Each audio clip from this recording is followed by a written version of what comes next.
তো বন্ধুরা কেমন আছেন? আশা করি ভালো আছেন। তো বন্ধুরা আজকে আপনাদের দেখাবো কিভাবে আপনারা গ্রামীণ সিম থেকে ইমার্জেন্সি ব্যালেন্স আনবেন। তো ভিউয়ার্স, যদি ভিডিওটি ভালো লাগে অবশ্যই আমার চ্যানেলটি সাবস্ক্রাইব করবেন এবং পাশে থাকা নোটিফিকেশন বেল আইকনে ক্লিক করে রাখবেন পরবর্তী ভিডিও পাওয়ার জন্য। তো প্রথমেই আপনি ডায়াল প্যানে চলে যাবেন।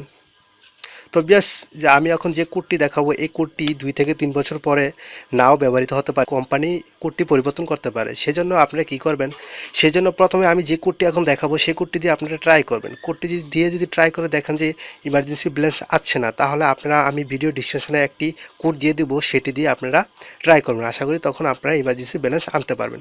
তো চলুন ভিডিওটি শুরু করি। তো প্রথমে আমি আপনারা ডায়াল করবেন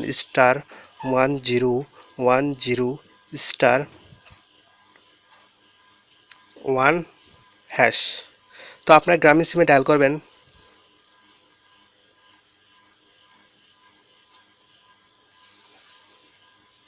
you will get an SMS সুমি থ্যাংক ইউ। তো গ্রামীণ ফোন, তো ভিউয়ার্স এমন একটা এখন মেসেজ আসবে, তো একটু ওয়েট করেন। তো বেশ একটা মেসেজ কিন্তু এসে পড়ছে। তো আমি মেসেজটা দেখছি কি মেসেজ এসেছে, আমার ইমার্জেন্সি ব্যালেন্স এসেছে কিনা।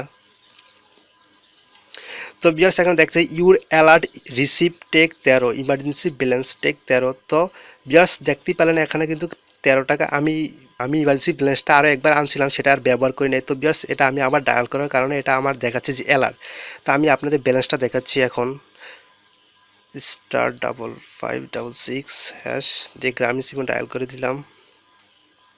তো ভিউয়ার্স এখানে দেখতেন ইমার্জেন্সি ব্যালেন্স 13 টাকা। তো ভিউয়ার্স এভাবেই মূলত ইমার্জেন্সি ব্যালেন্স আনে। আর যদি ভিউয়ার্স আপনারা যদি কোডটি কোম্পানি পরিবর্তন করে ফেলে, তাহলে আমি ভিডিও ডিসক্রিপশনে কোডটি লিখে দিয়ে দেবো, সেখান থেকে আপনারা দেখে আনতে পারবেন কিভাবে ইমার্জেন্সি ব্যালেন্স আনতে হয়। তো ভিউয়ার্স আপনি যদি রবি অথবা এয়ারটেল অথবা বাংলালিংক সিমে কিভাবে ইমার্জেন্সি ব্যালেন্স আনে সেটা দেখতে চাইলে ভিডিও ডিসক্রিপশনে লিঙ্ক থাকবে, সেখান থেকে আপনারা দেখে নিতে পারবেন। তো ভিউয়ার্স যদি ভিডিওটি ভালো লাগে অবশ্যই আমার চ্যানেলটি সাবস্ক্রাইব করবেন এবং পাশে থাকা নোটিফিকেশন বেল আইকন ক্লিক করে দেবেন পরবর্তী ভিডিও পাওয়ার জন্য। Good bye bye.